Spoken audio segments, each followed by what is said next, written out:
Is Winnie the Pooh a sex addict? How do you say that?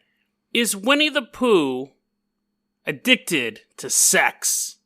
And then we take a look at the bizarre cult of Sherry Shriner. A woman who believes that alien reptilian demons are slowly taking over the planet and only she has the ability to teach you how to fight them. But when her war against demonic extraterrestrials turns into a real-life murder, who's to blame? Today on Dead Rabbit Radio.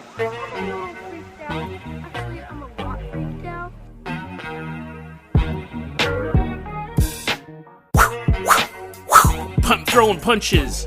Hey everyone. What's my intro again? Hey everyone, welcome back to another episode of Dead Rabbit Radio. I'm your host, Jason Carpenter. I'm having a great day. I hope you guys are having a great day too. Actually, I'm having a great day.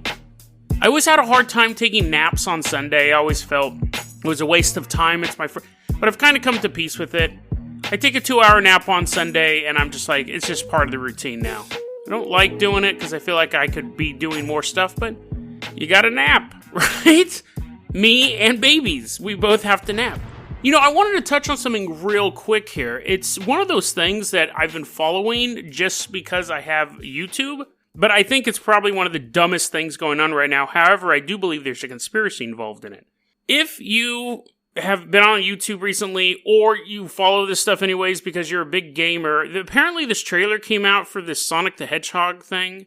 Now, people have been quote-unquote up in arms, and Twitter has quote-unquote been afire with responses. All this stuff is really, it's a minority of people, but anyways, they've been complaining about how Sonic looks in the new trailer. Now, first off, Sonic is a loser character. Sonic is the Poochie of video game characters. Mario was based, they said, what can we make out of a few pixels that you can identify stuff, and they based it, the guys who created Mario based it on their fat landlord who was always harassing them. And we have Mario. A very, very organically created character. Sonic was literally Poochie. It was a bunch of executives sitting around saying, what are the cool kids like these days? What can we make this really snazzy and vibrant? And they crafted this character and blah, blah, blah, blah. I've never been a fan of Sonic. I've never been a fan of his games. It's literally press right, the game, hit jump occasionally. But it moves very fast. People like it.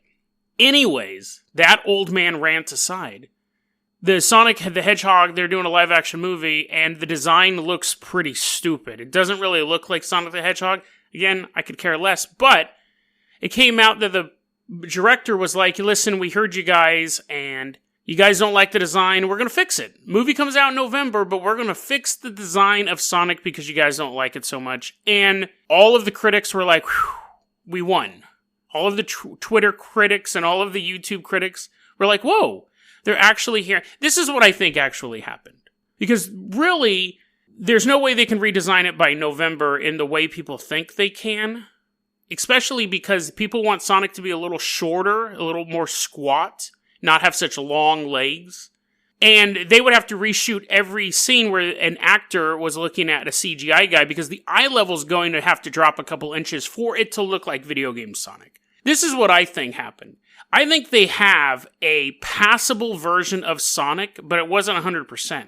And the studio said, listen, we're going to create this trailer, and we're going to put in a really, really stupid-looking CGI Sonic in this trailer. And people are going to hate it. And we're going to get a bunch of bad press, but then we're going to say, no, we're going to work on it. We will then reveal our original design for the Sonic movie, which doesn't look like the version from the game. But people will then go, oh, that's an improvement over the trailer, at least. It doesn't look as good as we wanted, but it's improvement than what they were going to sell us. The model they have for the Sonic does not look anything like Sonic, other than the fact that he's blue and has like little spikes. And not even the color of the stomach was the same. Unfortunately, I don't know that much about Sonic, as lame as I think he is. I know what Sonic looks like. So I think that they did shoot a whole movie and put in a Sonic that they felt wasn't up to expectations. They cut a trailer with an even worse looking Sonic. Everyone complains, and that way when they release the movie with the okay looking Sonic, the fans will be like, well, at least they listened to us. At least they listened to us fans. I think that's the most likely scenario. I don't think this is a movie that they would do extensive reshoots to change eye lines and everything like that and shadows. There's a lot that goes involved into fixing a CGI character, from making him 4 feet tall to making him like 3 feet tall or whatever he ends up being.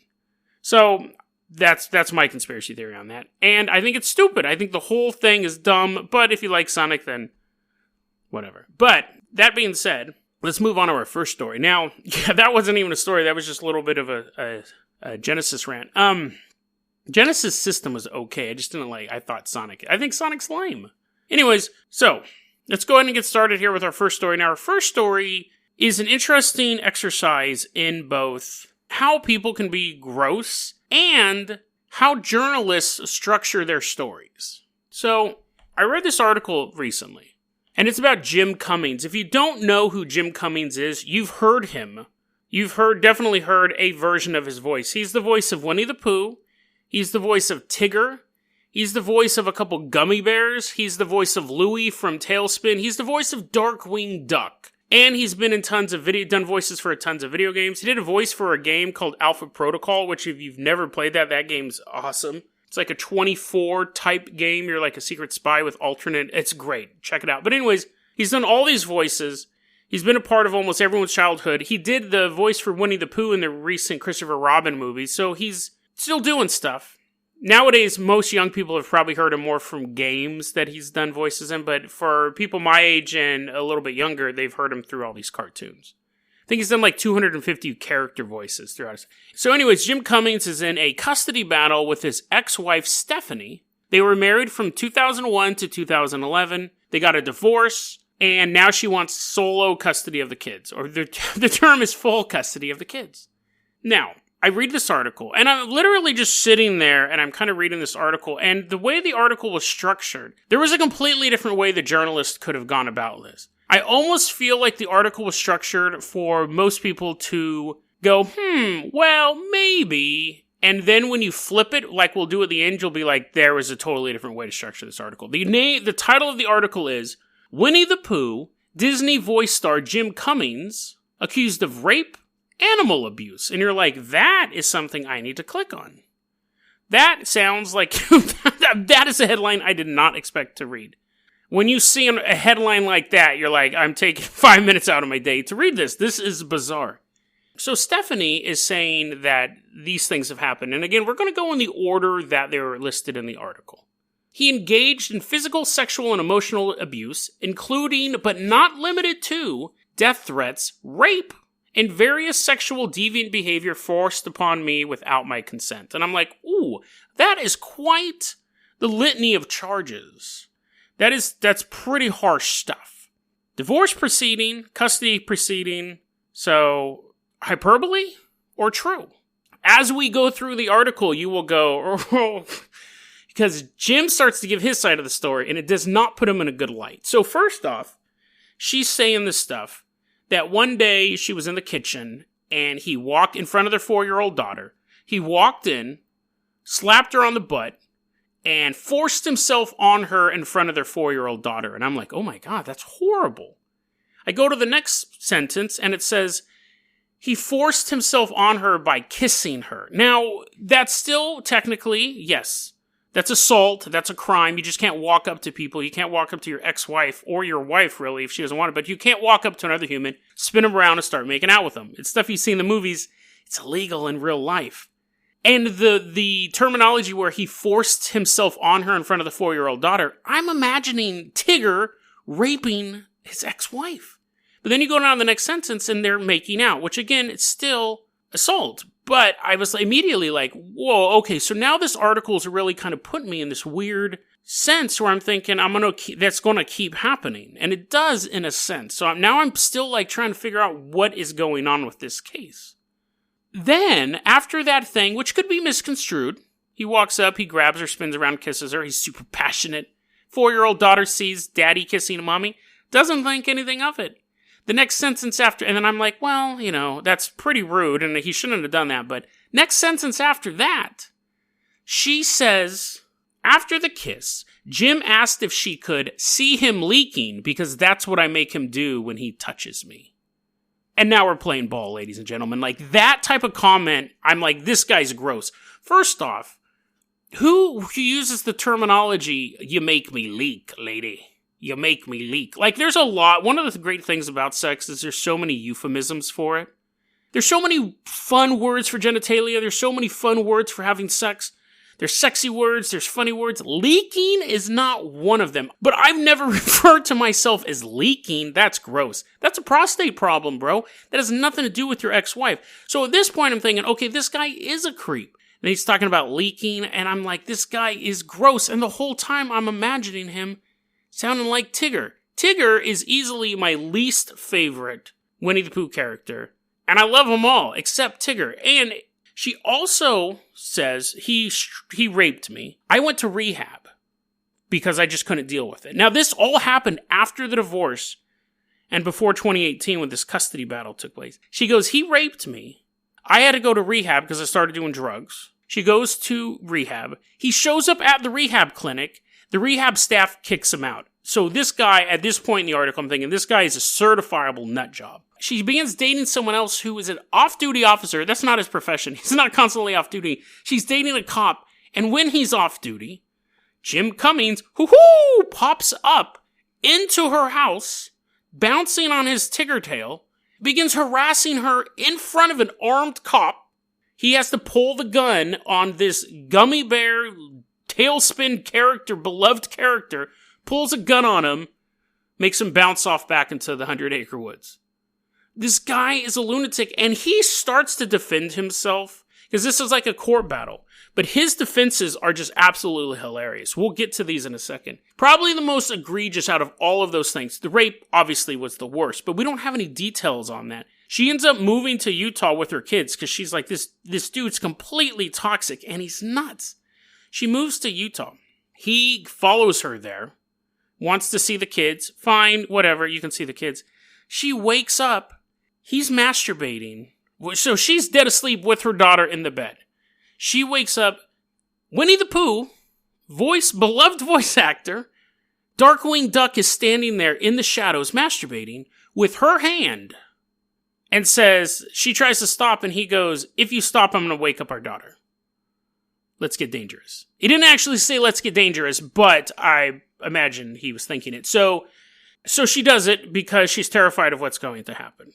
This total... Now, I should say, once I've gone this far in, this is all alleged. But at this point, I'm thinking this guy definitely has the pattern of being a creeper. And a rapist. Allegedly. This is her word, but I'm on Team Stephanie at this point. Let's get to some of his defenses. Now, she didn't only bring up the sex stuff. He always said, I was just being playful. Everyone was laughing. I was laughing. Spanked mommy on the butt. Turned around, kissed her. It was this fun thing. I didn't mean for it to be this totally, like, rapey thing. And you're thinking, maybe. They don't give a lot of detail on the rape, and I don't want to go into detail on it, even if they did give it, but there's nothing there. But there are a couple other incidents where she said he has a drug problem. She said he's addicted to alcohol, marijuana, and Adderall. Now, no duh on the Adderall. If you had to personify Adderall as a animal, it would be Tigger. It would not shock me at all that the voice actor of Tigger was basically doing legal speed. But he goes, what? No way! I've never done Adderall. But he did admit to drinking and smoking weed. Which I guess now it's legal in California. But still, the idea of Winnie the Pooh getting sloshed in the back 50 of the 100-acre woods is just a bizarre thing. Of course, he's going to be human. But speaking of humans, let's get to the last allegation here. Because this is where we get his biggest defense of his behavior. She says, listen, we got a new puppy and it peed in the house. He took the puppy, put it in a metal bucket, took it outside, covered it up with a metal bucket, like on that episode of Star Trek where, Picard got locked in the box, or maybe it was Geordi, I don't remember. But anyways, Jim takes the puppy out into the yard, covers it with a metal bucket to teach it a lesson not to pee in the house, and almost cooks it. Because it's super, super hot that day. It's like 90 degrees out that day. There's a little puppy underneath the metal bucket. Just cook it in there. Eventually, Jim does remove the bucket. Dog's okay. Little puppy's okay. But he was near death. So actually, I think that's the opposite of okay. I mean okay in the sense that the dog didn't die. But Stephanie was like, we had to take it to the vet because it was almost dead. That's how badly it was cooked in this thing. And Jim goes, how dare you? How dare you? That is totally not what happened, guys. That's totally not what happened. He goes, listen, there wasn't, this is his exact quote, there was an incident where I put a tub, not a metal bucket, over a dog to isolate it briefly as a form of discipline to its behavior at our vet's suggestion. And unfortunately, I forgot the dog was there for a while. But then, of course, I released it. So he did do it. His only beef with that story is how big the container was. He's like, oh yeah, I totally trapped a dog outside and forgot about it and left it in the horrible, horrible heat and it almost died. But a metal bucket? No way, it was a tub. Next question, Your Honor. Super bizarre. So as this article, though, is taking me on this roller coaster of all these just weird events, we get to the bottom where he claims she said, I will go and I will ruin your reputation. I'm going to tell people Winnie the Pooh is a woman-beating, drug-addicted freak. Winnie the Pooh lives with a whore. Winnie the Pooh, this is apparently her actual quote. Winnie the Pooh lives with a whore, pays a whore to pretend to be his girlfriend, rapes and abuses the mother of his kids, and she seems to be, I'm pretty sure Stephanie is mixed race, and so their daughters are mixed race. Jim Cummings is white. She, I think, is biracial, so their children are like a quarter of whatever different races, however it all works out. Apparently, according to her, Jim Cummings refers to his own children as N-word babies. Rhymes with Tigger, if you needed a little bit of hint on that. It's so bizarre. I mean, it's one of those things that obviously, if 50% of this stuff is true, then this guy's totally nuts. But what's weird is that she's gotten multiple restraining orders. They have these incidences on record when they happen. When he came in and turned her around and kissed her, that was the cause of the first restraining order.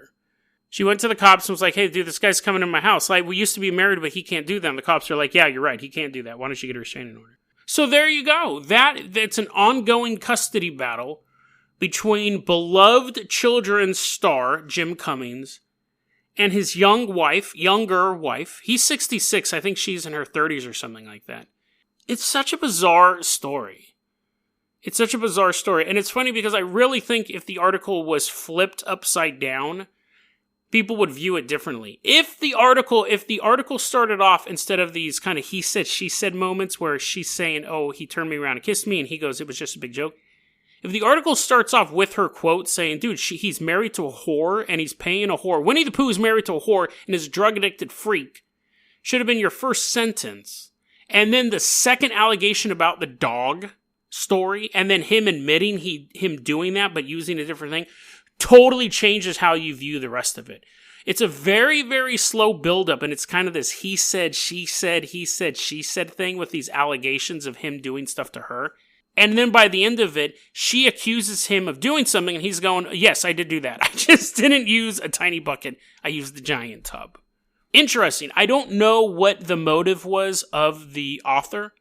If there was any motive at all, he or she, I don't remember who wrote it, but they may have thought that the sexual allegations were more like immediate and more reader worthy. But again, because we just live in a society where people will question those things kind of right off the bat, but less people question stuff about like animal abuse. Super weird.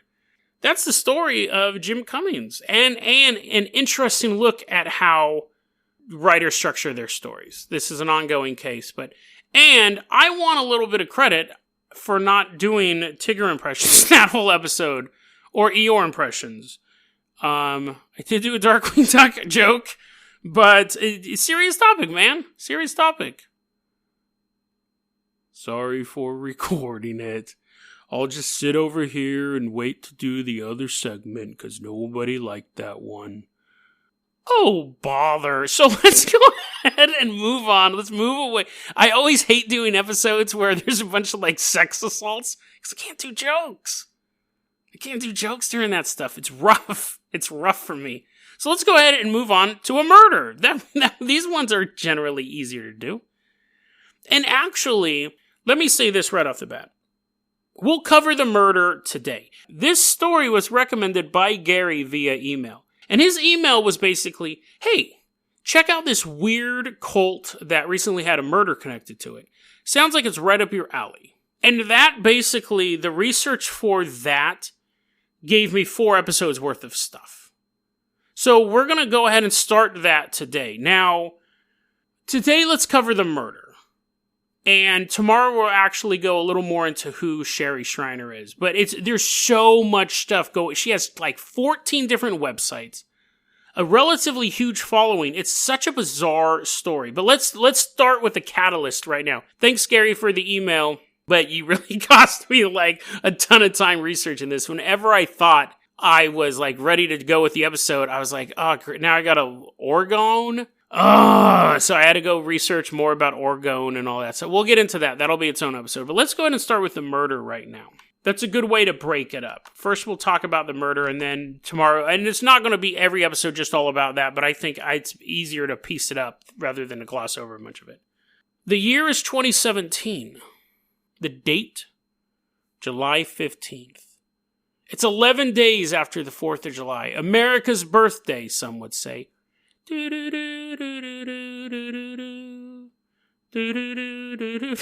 I can stop doing the song. Anyways, all the marchers are gone. All the fireworks are put out. You're like, Jason, I know what happens after Friday the 3rd. Not Friday. I know what happens after 4th of July. They should... Friday the 13th should be the new national holiday. We'd have like 10 of them a year. But anyway, so July 4th... No, I don't forget July 4th. It's July 15th, 2017. There's a little house in a place that sounds delightful. Tobyhanna, Pennsylvania. That sounds very American, although I'm pretty sure that name has some German roots. Sounds American. Tobyhanna. In this little house, a bungalow maybe, there lived a couple named Steve Mineo and Barbara Rogers. Now, we know one thing for sure. One of these people ends up dead. But there's 2 versions of the events. And I want to start with the version that was remotely viewed by a seer, a soldier, and actually a general in God's army, Sherry Shriner. Sherry Shriner had been following the lives of Steve and Barbara very closely. They actually used to be disciples of hers, fans, however you want to put it. They were followers of Sherry Shriner. Sherry Shriner is a woman who believes that reptilian, demonic entities, alien things are attacking us. They can skull scalp us and take our souls out and then put their own in. People can just be regular old reptiles. All that shape-shifting reptilian stuff. But you can become a reptile, like, by force. Like, one of these guys can get you and you're like, no. And they, like, suck your skull out. Suck your soul out, and then put their reptile soul in it, so then they still kind of look like you, but they can't regulate their own body temperature. Again, I think the reptilian conspiracy is one of the dumbest things, because basically, everyone would be laying on rocks all the time. That's how you could tell they were a reptile. But, so these reptiles, reptilians, can go into your body, and she began warning Steve, I think Barbara has been soul scalped. I think Barbara has been replaced with a reptilian soul. Now, her big following was on Facebook. Dozens of websites. Tons of stuff. And we'll get into more detail with Sherry Shriner when we explore her life. But right now, she has a sizable community online. And she interacted with them regularly, which is quite odd, which is a definitely odd detail. We've covered a lot of these kind of weird, wacky conspiracies before. But she was in contact with her fans or followers or disciples on Facebook. So people were posting stuff. And so a schism started to happen between Barbara and Steve and Sherry. According to Sherry, she said, here's what happened. I started to tell Steve that I think Barbara was turning into a reptilian. Sherry actually made a YouTube video showing photos of Barbara Rogers And in the video saying, look, you see how her eyes are in this frame? She's a reptile. She's a reptile, Steve. So Barbara, in retaliation for basically being called a reptile, starts leaning on Steve and says, we need to leave this cult. This is a cult. This woman's toxic. She's telling us that I'm a reptile? I'm not a reptile. You know I'm not a reptile. Steve feels pulled between these two women. One, a seer, a prophet of God, and the other one, the girl he's having sex with. And he's torn between these two, but eventually, the one you bang wins out. That's just the way the world works, and he leaves Sherry's cult. During this time, Barbara also posted online a video of her eating steak tartare, which I guess is like bloody meat or raw meat or something like that. And she's like, I'm not a reptile, I just love eating bloody meat. And that really sent Sherry off. She's like, no, only people who are half reptile eat bloody meat. So anyways, we're back to July 15th, 11 days after 4th of July. And Sherry has a vision. She sees this in her head, her God-given powers, literally God-given. Barbara and Steve are in bed. And Barbara is watching Resident Evil, which is based on a true story, that the character, not the zombies taking over the world, but the character Alice, the super soldier Alice, is a real human that both Sherry Shriner and Barbara Rogers know in real life. This is according to Sherry. This isn't according to me. I don't believe this. But Barbara Rogers says she was watching the Resident Evil, and that's a documentary, basically. That's a real story. But you didn't know that. And seeing the blood in Resident Evil, and whichever one, probably the third one, which was the best, seeing the blood in Resident Evil drove Barbara Rogers insane. Started turning into a reptile form. At this point, Steve, who's almost a bystander in his own story, because it's mostly been about these two women going head to head, he says, Sherry was right! No! And Barbara grabs the gun as her face is contorting into a reptilian face and begins firing. Steve starts running through the house, Jason Bourne style, but gets a bullet through the leg, falls down, and then Barbara walks up to Steve, puts the gun to his head, and blows his brains out. Now, we don't know if any of that happened. What we do know is that on July 15th, late at night, neighbors heard a pop, pop, pop, pop.